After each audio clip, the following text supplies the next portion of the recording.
Okay, so STDs, we're going to get into this. All right, so this is why I went infectious disease. Not really, but this is a quote from in 1914. Curtis wrote, "The majority of physicians neither appreciate the gross aspects of discharge nor discover the locality from which discharges arise.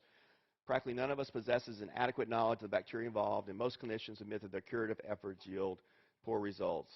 Well, I can tell you, I appreciate the gross aspects of discharge, okay? So before lunch, we're going to have to look at some gross pictures, so just get ready.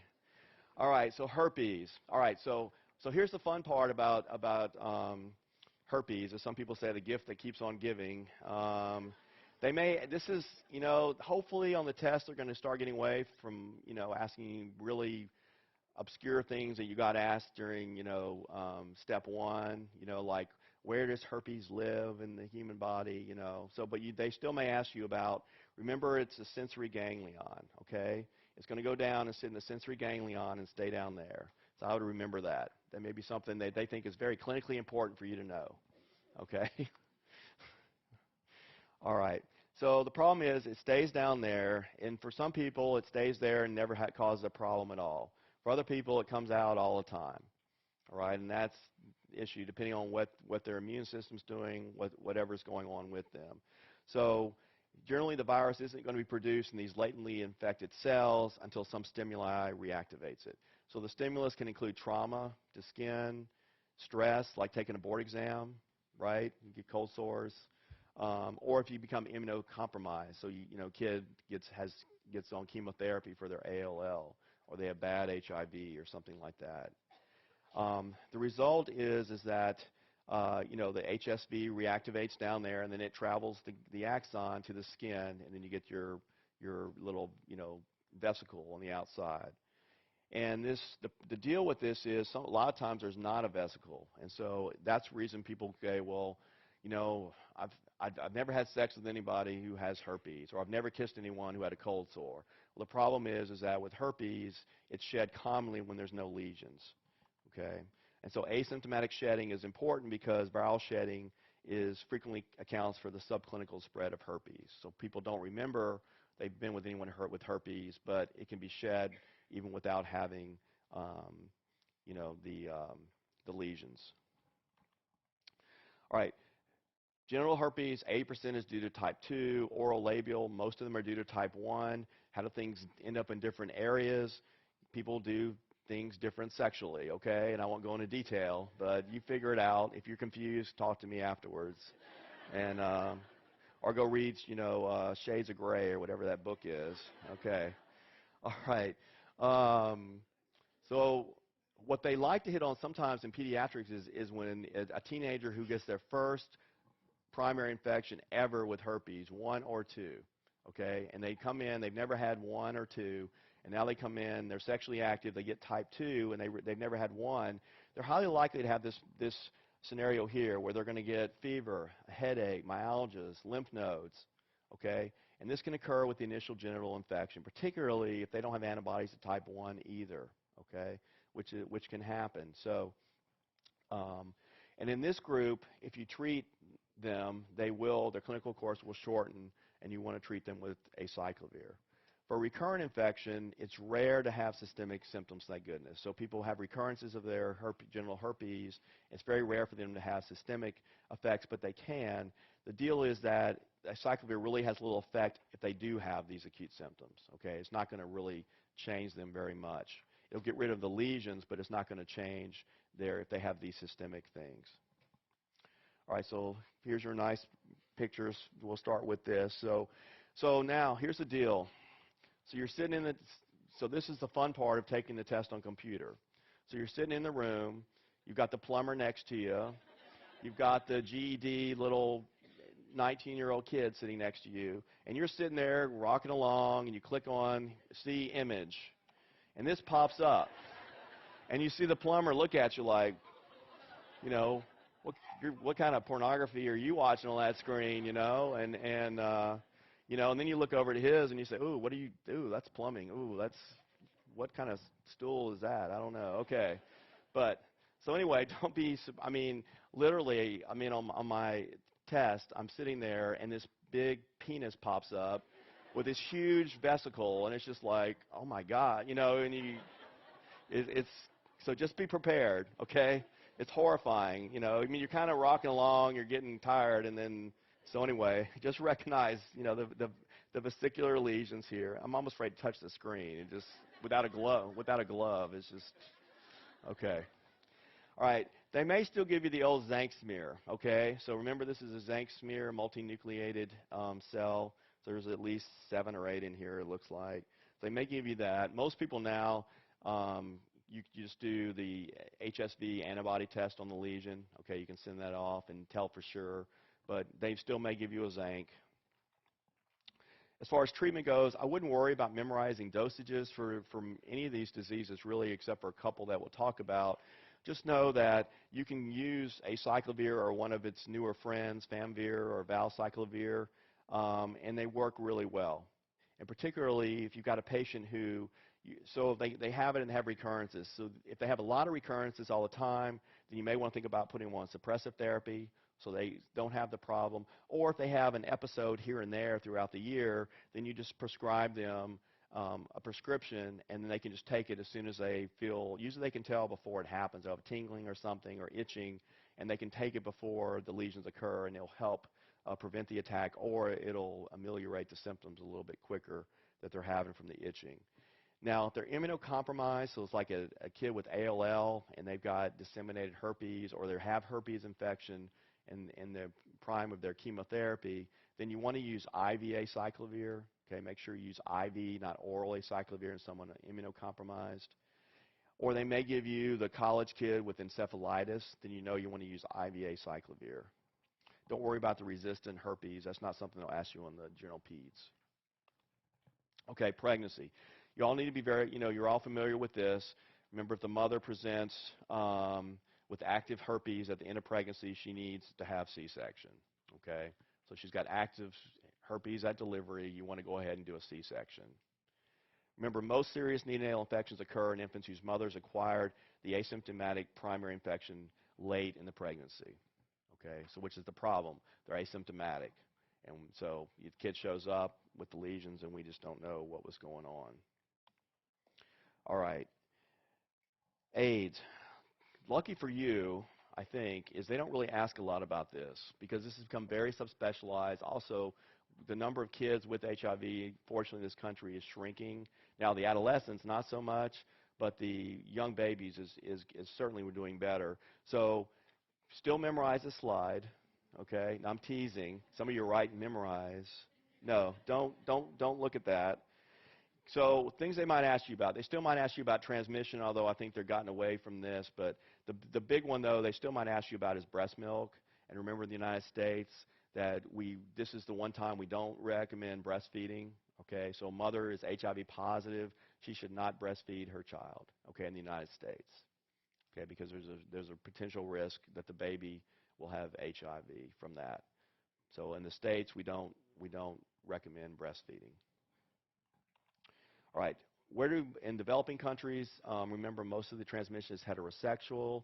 On our board exam here in the United States, I think it may be heterosexual too, because they're likely to give you a teenager who is having heterosexual sex and wants you to figure out the acute HIV syndrome.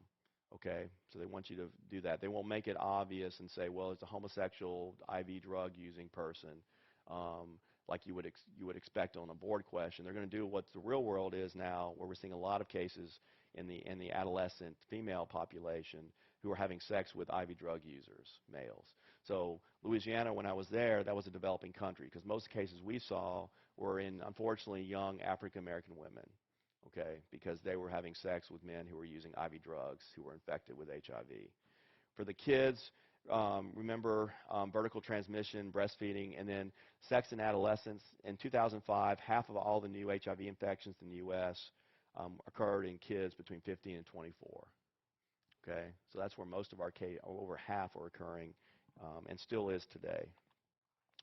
What about blood product? Luckily, we came out with a way to screen for it, and that happened in 1985. So essentially, you know, it's not a problem. So we don't. It used to be unfortunately, all of our hemophiliacs used to have HIV because they were, getting transfused so much. Now they're getting transfused still, but they're with HIV negative blood, obviously. So it's not an issue as it was in the past. The other thing is that for you personally, if you're traveling to a developing country or your patients are traveling to a developing country and they get in a car wreck or something, be very careful or make sure they're aware if they need to give blood there for whatever reason that they get it from some reputable group like International Red Cross or something like that, because a lot of these hospitals don't have effective screening. Okay, particularly if you're in an African country, it may be an issue as far as if you're going to get safe blood or not. So make sure they know where the source is. When does it occur? We think probably most of the transmission in babies is going to occur at labor and delivery. Okay, most of it's at labor and delivery. So what about HIV testing during pregnancy? So now, as you know, every pregnant woman should get an HIV test. Okay, make sure you know that. Okay, she needs to have an HIV test. And then what they want you to do, so the first one was negative. They want you to repeat the testing in third trimester for women who are at high risk. Okay, and they'll tell you some story in there, about her being at high risk during the pregnancy. Okay, so she's with someone who uses drugs, or she's a prostitute, or she's doing something where she's being exposed potentially to other people who might have HIV and still having sex with them. If for some reason they give you a patient on the exam, he shows up, then you want to do rapid, who has never been tested, you want to do one of the rapid HIV testing at labor for those who don't have a documented HIV status. And then for some reason, what you also want to do is rapid testing in the immediate postpartum or of a newborn in those that weren't tested prior. So if they didn't get done at labor, then you want to test the newborn or the mom if you can get her postpartum. All right, prevalence of HIV, this is kind of the latest data from 2008, which goes back to from 99 to 2006. There's a spider. Okay. So adults. So adults age 18 to 49 years, it's about 5 in 1,000. Men, more than women. And then what's important here, again, is remember I talked to you about on the test, if they give you a race or an ethnicity, they're giving it to you to give you a clue. So in the non-Hispanic black population, the rate is as high as 2 out of 100. And if you look at men in this group, it's 2.6. So if they're going to give me somebody who might have HIV or the acute retroviral syndrome, I might look for them to give me a non-Hispanic black male, okay, because they're going to have the highest rate in the United States. If they're being nice, giving you epidemiology for the disease. The Mexican-American population is about 3 out of 1,000. So the prevalence of disease within the U.S. for homosexual men, we think is somewhere between 30 and 50%, depending on what population and what part of the country you're looking at. IV drug users, it can be anywhere from 2 to 60%. Prostitutes, 0 to 57% in studies. The hemophiliacs, again, pre-1985, it was almost everybody had it, unfortunately. And then the other two groups I'd worry about here, particularly on the exam, is if they give you someone who's got tuberculosis, an adolescent with TB, for sure you want to check her or him for HIV, okay? Because there's a high correlation between having tuberculosis and HIV and having same thing backwards, having HIV and having tuberculosis. So you always want to look for the other. And then obviously if they have a sexually transmitted disease, like they have gonorrhea or chlamydia, they've had unprotected sex, so you need to check them for HIV as well. Okay, the diagnosis is we're much better now with little kids. For the older kids older than 18 months, we can still just do the regular ELISA and Western blot, okay, or the EIA. You may have the EIA. That's a newer name for the test, just EIA, same thing. For kids, remember, for a long time, we really had a hard time figuring it out because maternal body antibodies IgG, so it crosses the placenta. And so we really had a difficult time figuring out. We had to wait a long period of time before we could figure it out. Now, as you know, we have PCR technology, and it's very, very sensitive and specific for HIV. We know that, remember, if the mom got no prenatal therapy in the old days when we had no treatment at all for HIV, the infection rate was only about 20 to 30%, but 100% of them would have a positive antibody test, right, because this is an IgG test. So the tests that we have now that we generally, there's two that are available. There's a PCR for HIV DNA, and this is like a plus-minus test. Okay, the DNA test is just it's like the pregnancy test. It's either there or it's not. Okay, the sensitivity of this test increases as the kid gets older. So if you test them right at birth or within 48 hours of life, and they really do have HIV, only about 38% of them will turn up positive. At 14 days, it's up to 93%, and then by the 28th day, by month, they're at 96%. So this is generally the test that we're doing. Some centers will do the RNA, which is fine too. Just look for a PCR for HIV. If they specifically ask me which one, I'd say do the HIV DNA, but they'll probably just say a PCR test. And then the recommendations are you test at 41 to 21 days, 1 to 2 months, and 4 to 6 months. Now, the birth thing, note, some people recommend this, and it's a sum, it's not all. So they're not going to ask me about that. But they want you to know you need to follow them out over time and test them, okay? Some, again, the word some people confirm with go ahead and do an EIA or ELISA test 12 to 18 months out just to confirm that they really are HIV negative. All right. So on the exam, which kids are going to be worried about that they really have HIV? So some reason the mother didn't get screened, or the kid's coming from internationally and didn't get screened, and you see this baby, and now they've got this recurrent candidiasis you can't seem to get rid of, or they've got the swollen parotid gland that keeps getting inflamed, or they have persistent lymphadenopathy, or you find a big spleen or liver.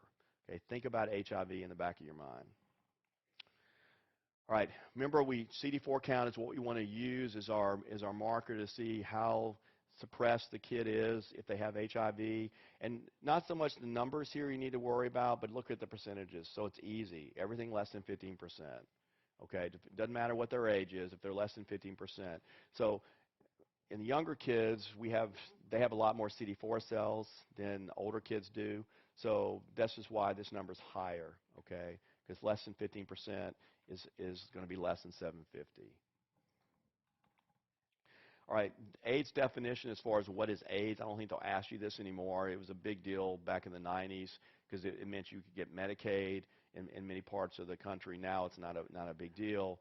But the things that they added here might be a big deal because they may give you someone like this. So they may give you a woman who has, remember the HIV positive woman who developed cervical cancer, she's classified as having AIDS, okay? So she would be able to benefit if that state required that diagnosis to get Medicaid or whatever she needed for insurance purposes. Okay, other clues, so these are more on the adolescent, okay, who presents on the exam. So an adolescent girl who you can't seem to clear her vaginal candidiasis, or a little kid or an adolescent who gets recurrent zoster. So zoster, you say, okay, that's interesting. They come back again in 3 months with zoster again, then a red flag needs to go off. Okay, something's wrong here. Okay, that's not something that would normally happen very often. An ITP, a 17-year-old with, ITP out of the blue, just think about HIV as a possibility there, the low platelet count. If they give you a 17 or 16-year-old with pneumonia who has to come in the hospital, so you have to hospitalize a 16 or 17-year-old with pneumonia, it's that bad, then you need to be thinking about why do they need to go in the hospital? Because normally, these kids do just fine.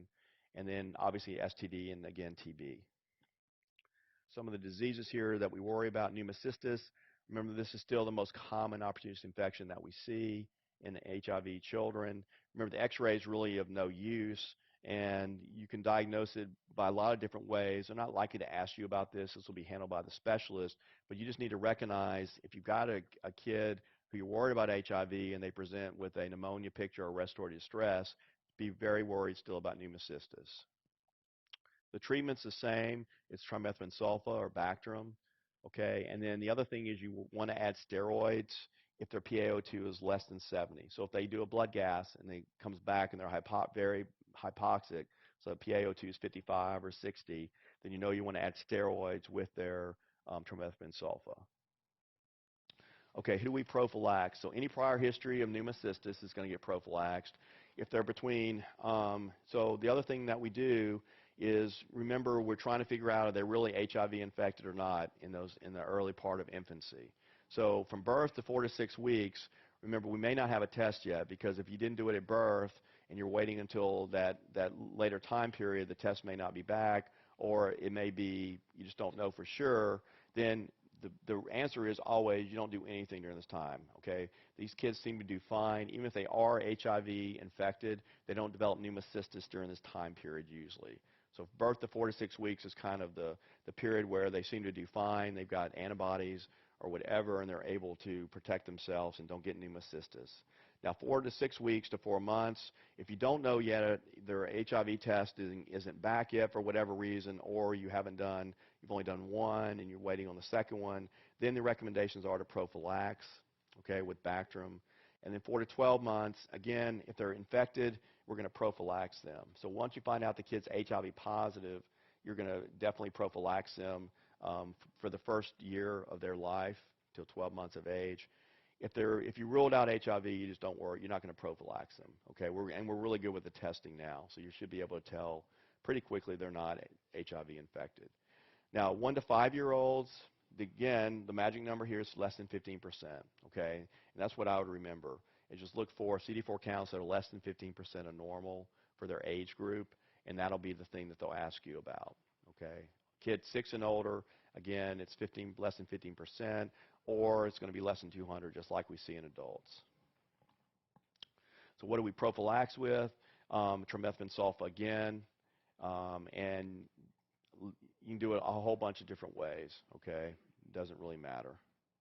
They want to ask you about this, about how to prophylax them. They'll just ask you, what do you prophylax with, or they'll ask you, should they get prophylaxis? If they can't tolerate trimethoprim sulfa, we use Dapsone in kids, 2 milligrams per kilo per day. The other thing to remember is you may want to check for G6PD deficiency with this one weird drug, because it'll cause them to have a hemolytic anemia if they have G6PD deficiency. Aerosolized pentamidine, don't worry about. We're not going to use that. Just to throw that out. Okay, TB, or the mycobacterial infections. Generally, the big thing here to remember is you've got a kid who's HIV positive. A positive PPD is 5, okay? I would know that. So a positive PPD is greater than or equal to 5 millimeters of induration. And we'll talk about TB specifically this afternoon in the non-HIV patients. But remember that a negative PPD doesn't rule out infection in anybody, but particularly doesn't rule it out in a kid with HIV. And the way we treat these kids is the same as we do someone who doesn't have. So they're going to get the 4-drug regimen if we can, and then switch them over to the 2 drugs later. MAC, MAI can be a problem, but in general in pediatrics we just don't see this anymore because most of these kids are on good therapy. But what you worry about is that their CD4 count's less than 50. Okay, it's less than 50. If for some reason it goes below less than 50, you're going to prophylax them. But again, I don't think they'll ask you about that on the pediatric boards. Fungal infections are very common, and so recurrent thrush, recurrent candidal infections you can't seem to get rid of. Be thinking about it.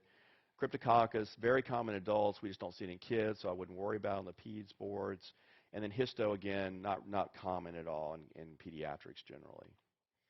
CMV, very rare in children again, so I wouldn't worry about. Herpes is the one that you'll likely see, so they may have bad oral disease, or they could have esophagitis from herpes if they're HIV positive. The parasites, Cryptosporidium, Isospora, Toxoplasma. In general, I don't think they'll ask you specifically on the general peds test, but just there, I list them for you in case it's a distractor, okay? They're more likely to have diarrhea from something else. All right, as far as treatment goes, this is where I'm just going to pretty much probably have you just mark out everything in your handout. These are all the different ways that we've thought about doing treatment. Obviously you don't need to draw the life cycle, and this just shows you where all the different drugs that we have may potentially work. The key thing here, I think, is you need to know. So let's say you're in a rural area and a baby's born there who's HIV positive, and they want to know, should you treat them? And the answer is yes. So for every kid less than 12 months of age, the recommendation is they should get on anti-HIV therapy or antiretroviral therapy. So every kid less than 12 months.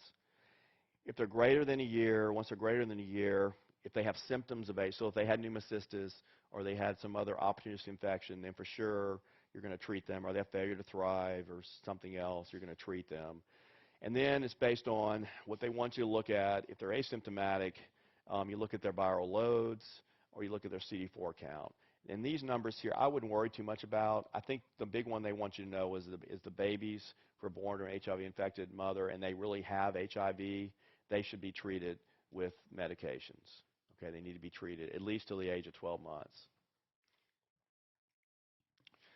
So if you have this older kid show up in clinic who's not been on any kind of therapy, they recommend that you do drug resistance testing. We look to see which pattern of resistance they may already have because we can pick a better cocktail. I don't see them asking you that. You're not the one making the cocktail choice that they're going to be on, so I don't think they'll ask you that, but I guess it's possible.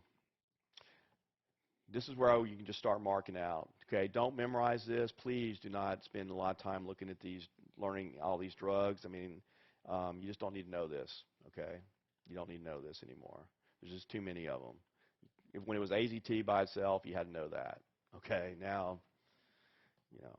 So I would know a few things about some of the drugs. So some of I think you do need to know. So we still use zidovudine a lot in pediatrics.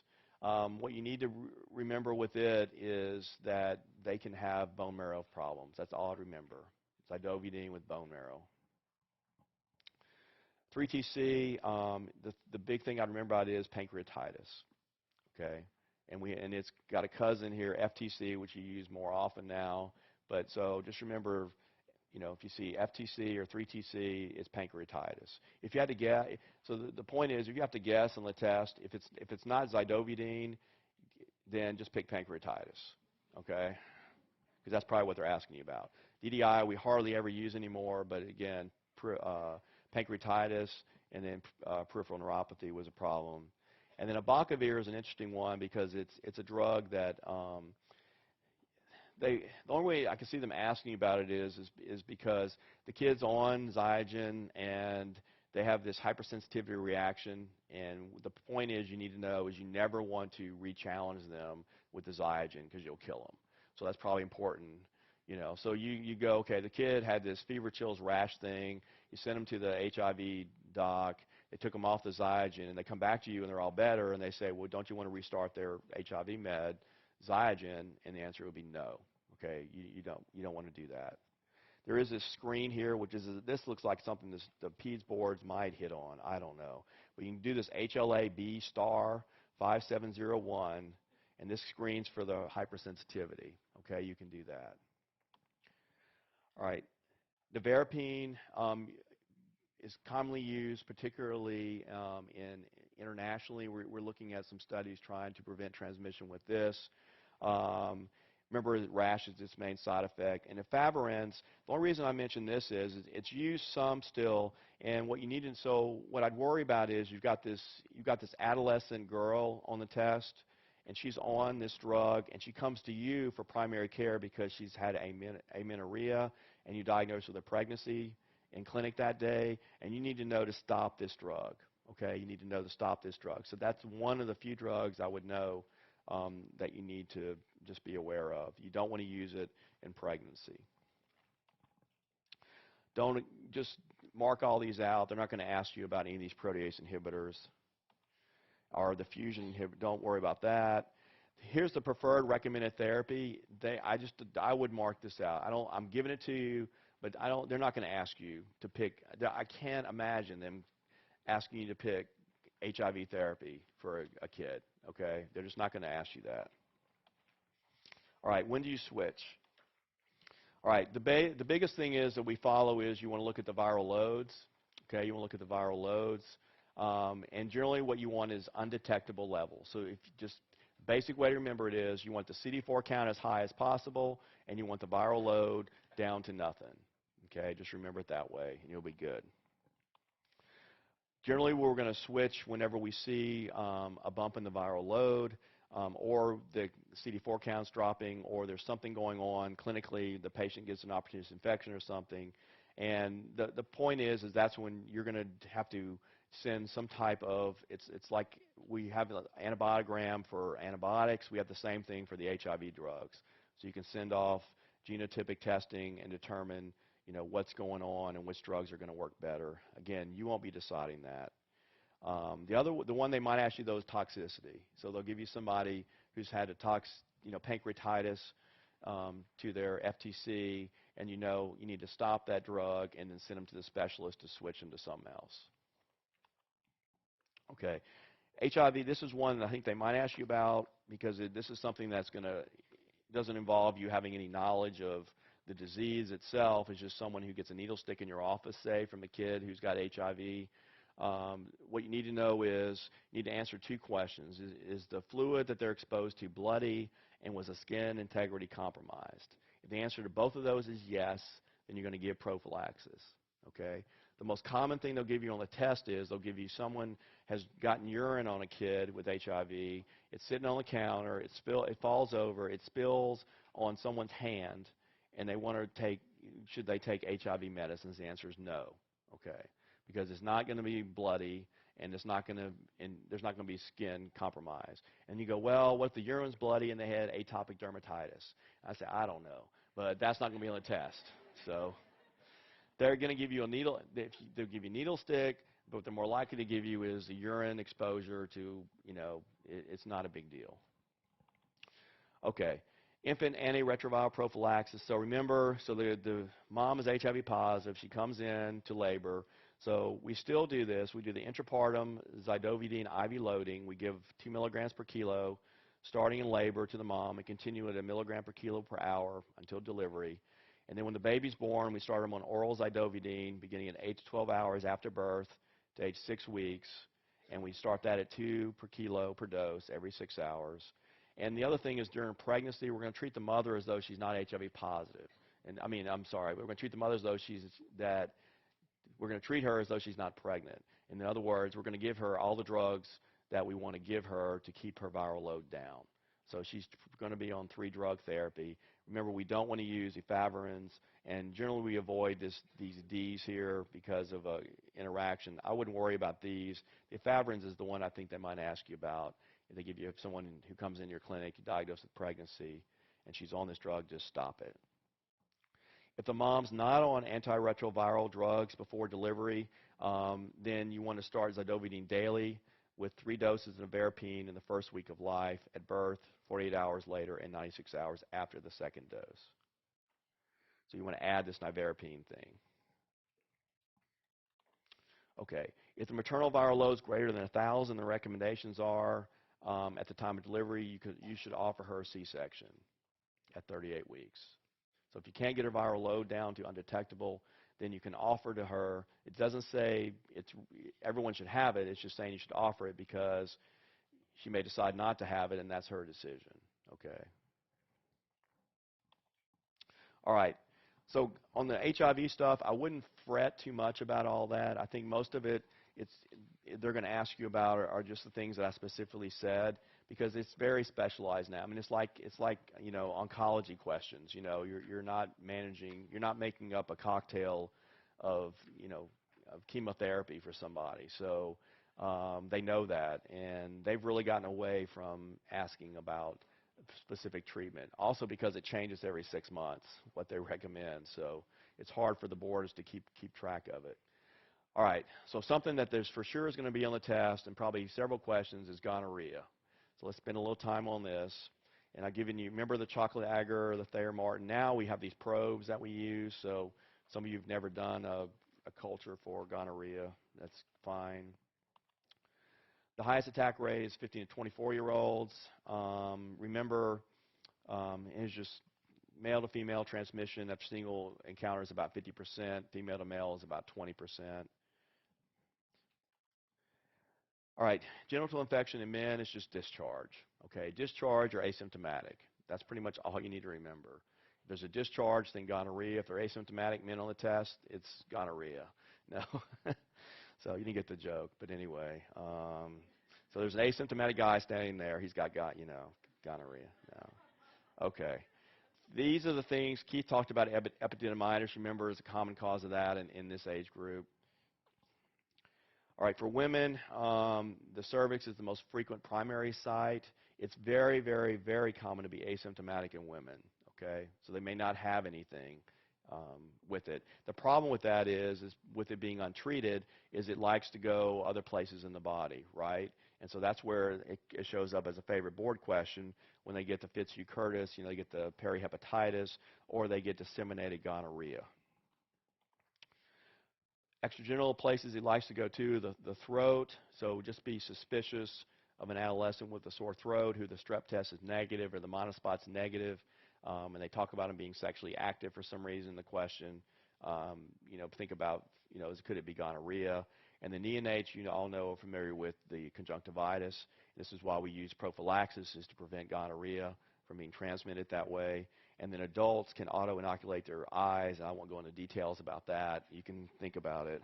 Okay. All right. Remember, women, in particular, proctitis is fairly common, and so we always remember do rectal.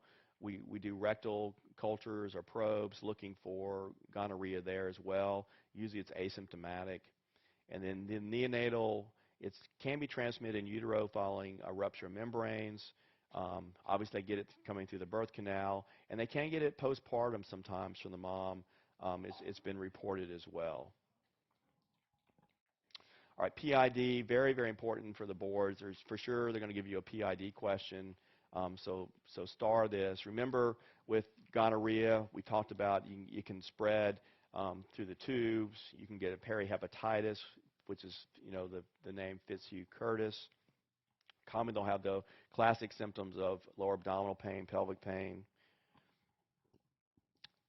Know this one, okay? Make sure you know disseminated gonococcal infection. They're likely to give you this. It's the leading cause of septic arthritis in a young adult, okay? So look for this. If they're from Lyme, Connecticut, and she's sexually active, you're going to have to figure out which one it is, because it could be Lyme or it could be gonorrhea, or maybe she's got both. Not likely, but the deal is that local infection's about a week to 14, 28 days out after their local infection.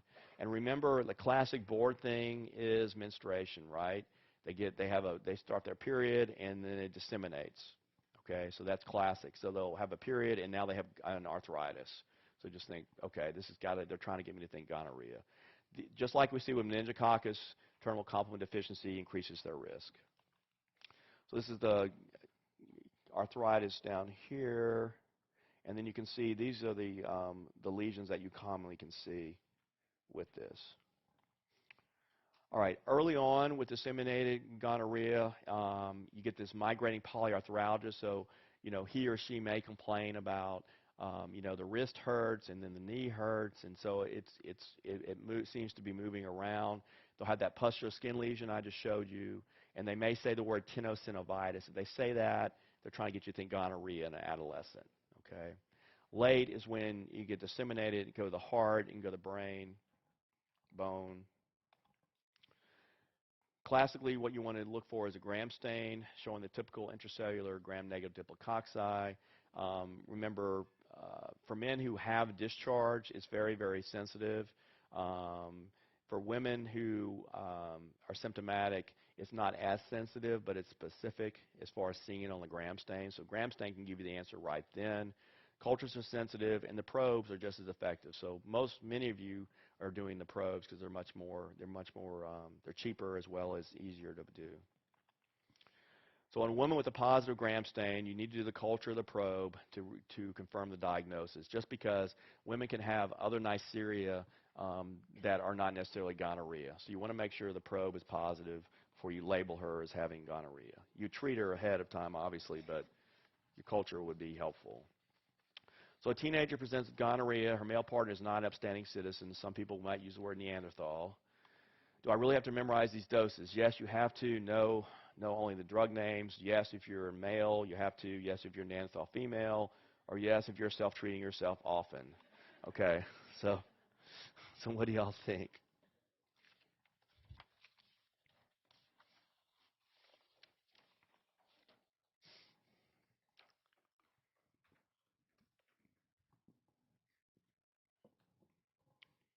70%. Okay. The answer is no. I don't think you really have to, okay, which is good news for you, right? Because it gets confused. Now, the E people, yes, you definitely should be, know it. All right. So the deal is, I don't think for the most part you do, except there's an exception here, okay? This one I think you do need to know.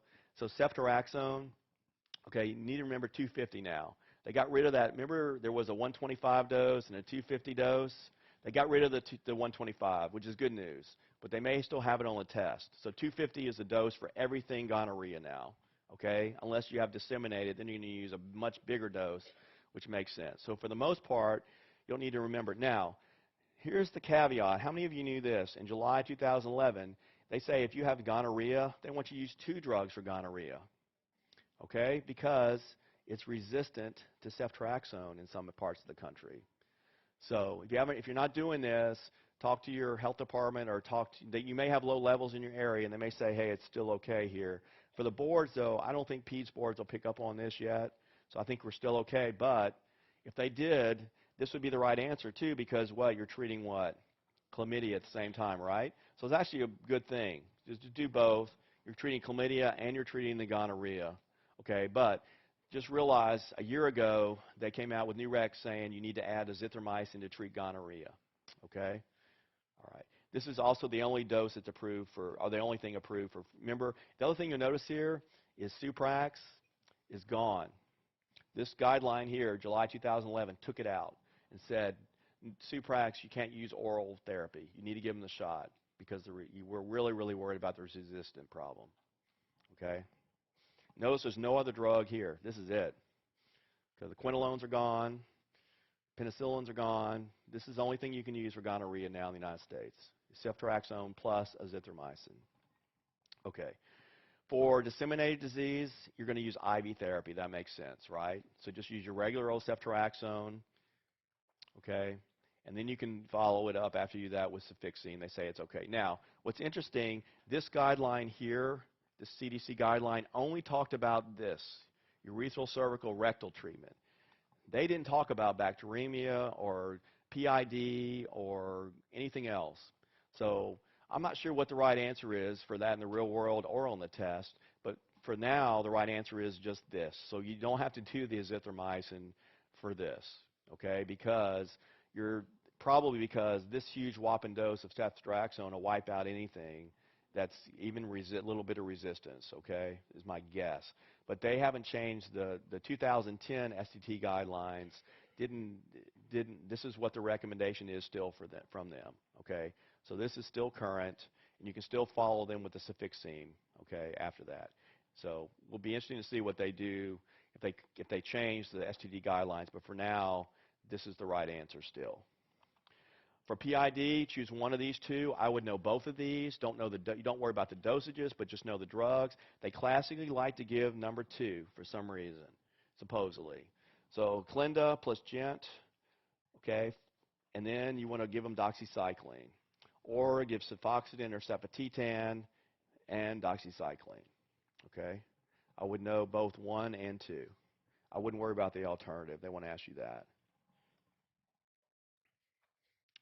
How do you treat outpatient PID? You can give the shot. So here they say it's fine still just to do ceftriaxone, okay? Just do ceftriaxone without the azithromycin. So they're talking about PID, they're not talking about, which doesn't make any sense to me, but anyway, for now, this is still the right answer for outpatient PID. And you want to use doxycycline again. All right, who do you need to put in the hospital? You need to know this.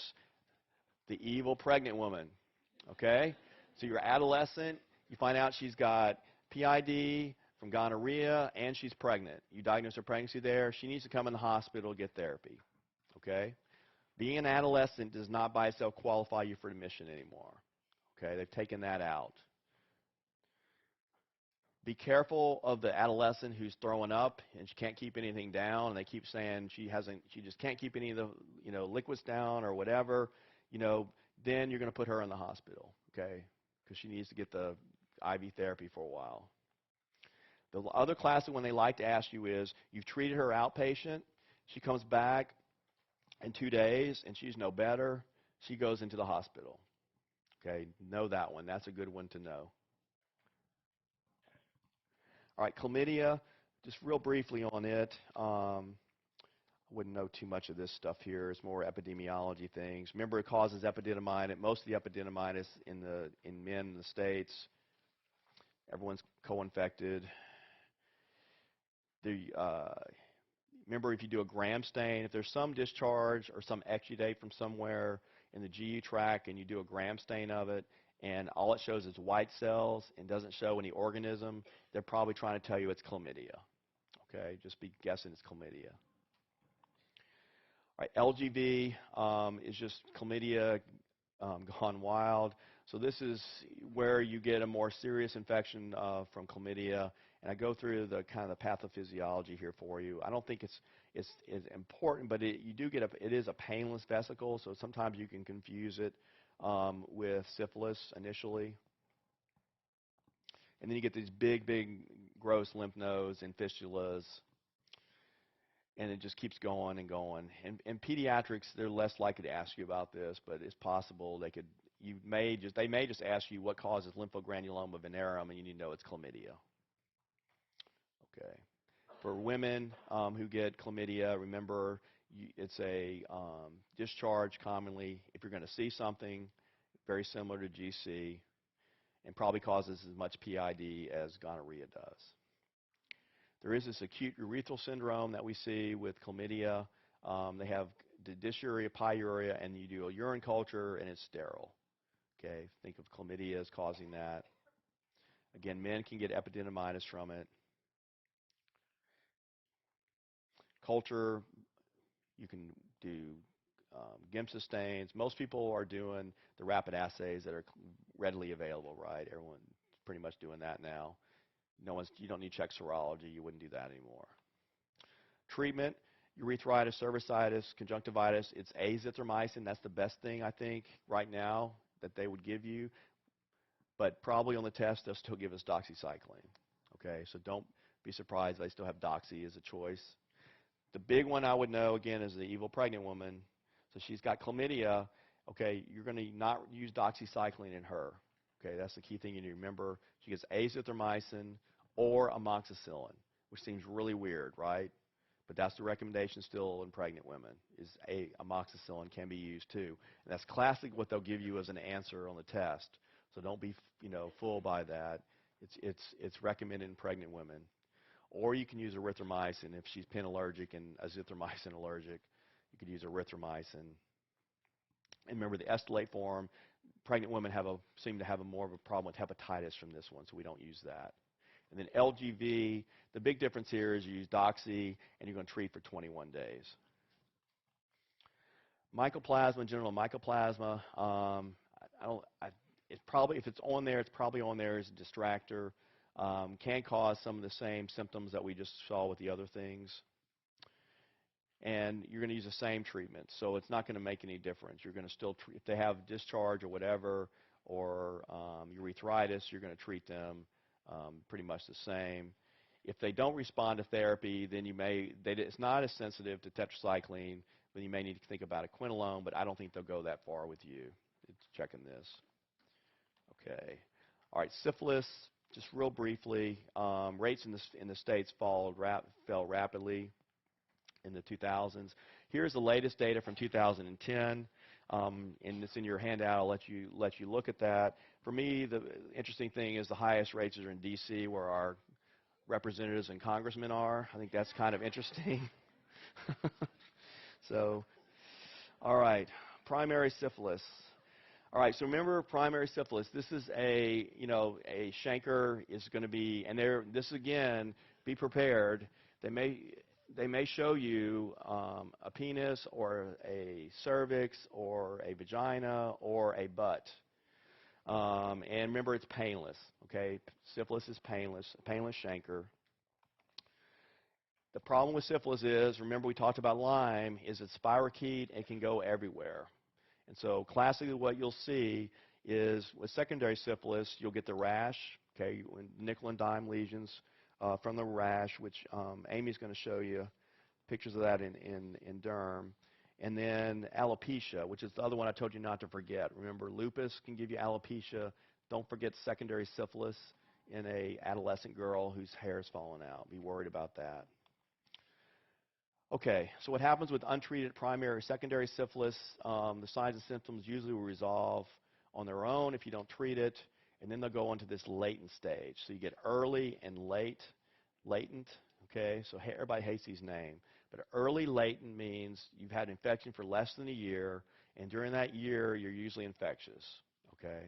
Your blood might be, your secretions might be, and then you go into this late latent, which is infection greater than a year, and usually you're not infectious anymore, okay? The disease is still inside you, but you're not transmitting it anymore, and it's causing problems inside you slowly.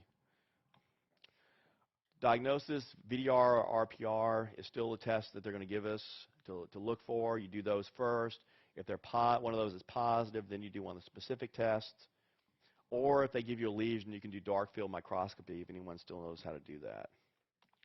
On the exam, they always do, but they won't ask you that probably.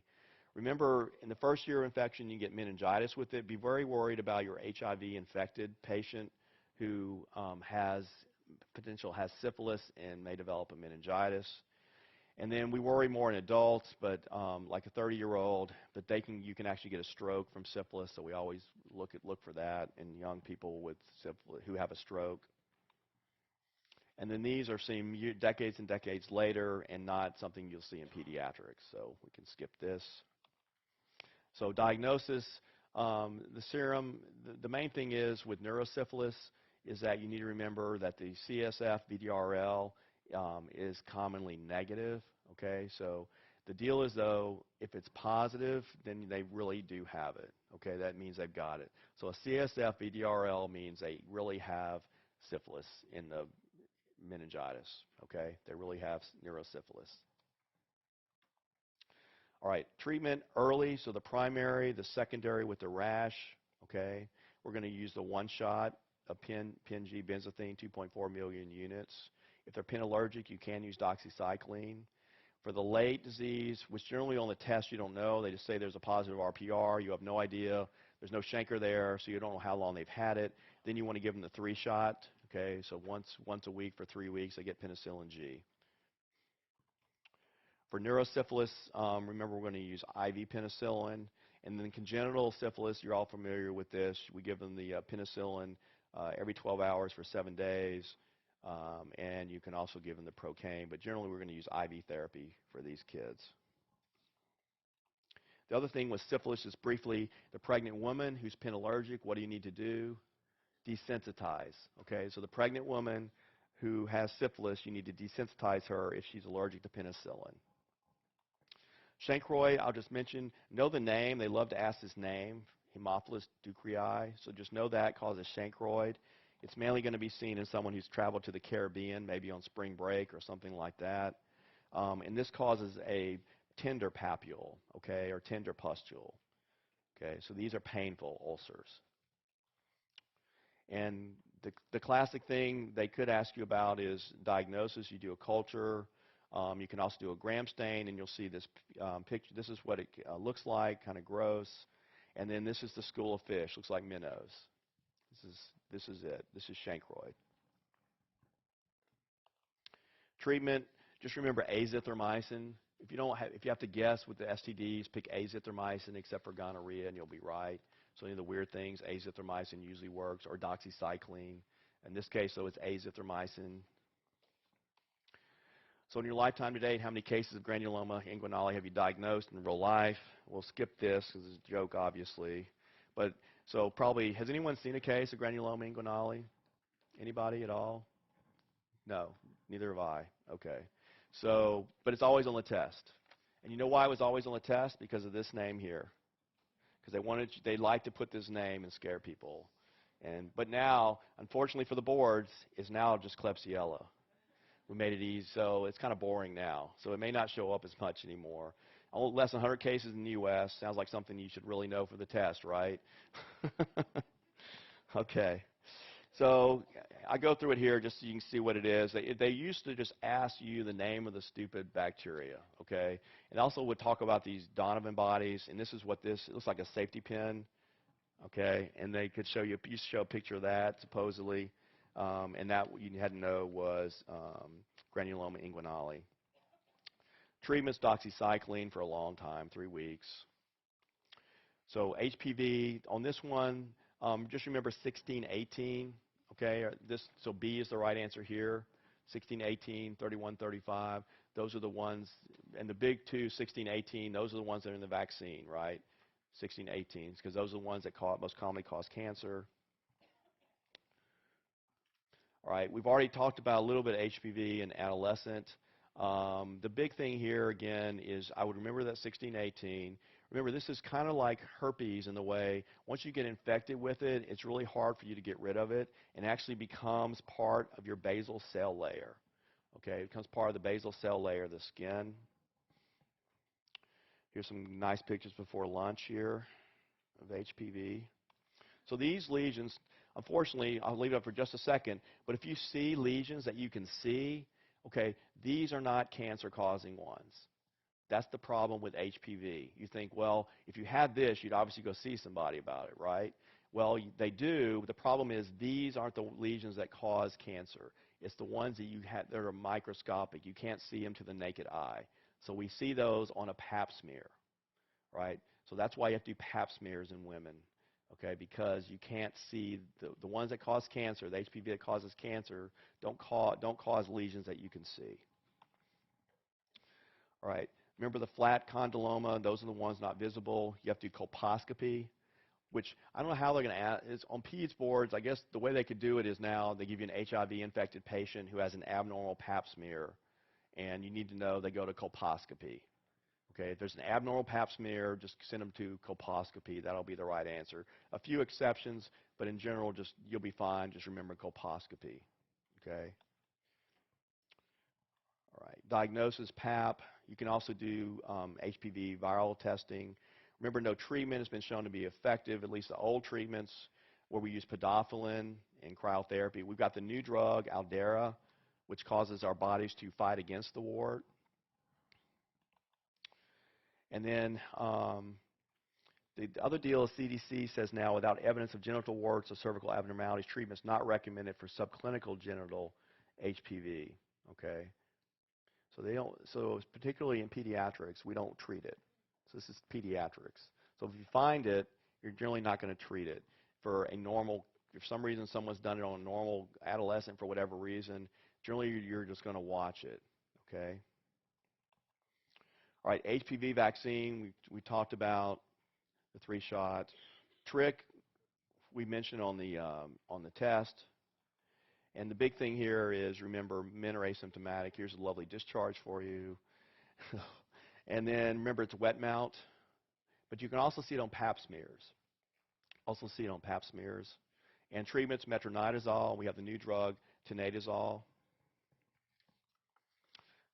And here's a little trick here, right there. Nice one. And this is a prettier picture. Bacterial vaginosis. Okay, all these treatments are available. Okay, you can use all these gels, or you can use oral therapy with metronidazole. Remember, this is the one where you don't treat the sexual partner. Okay, this is the one time we don't treat the sexual partner. They could ask you that. Vulvovaginal candidiasis, there's all those topical therapies, and then remember the oral fluconazole dose, one-time dose. And then lice and scabies are sexually transmitted as well. You're all familiar with this in PEDS. Remember that with scabies, we generally are using elamite as a drug of choice. Or remember now we can also give ivermectin. So we give an oral drug to treat.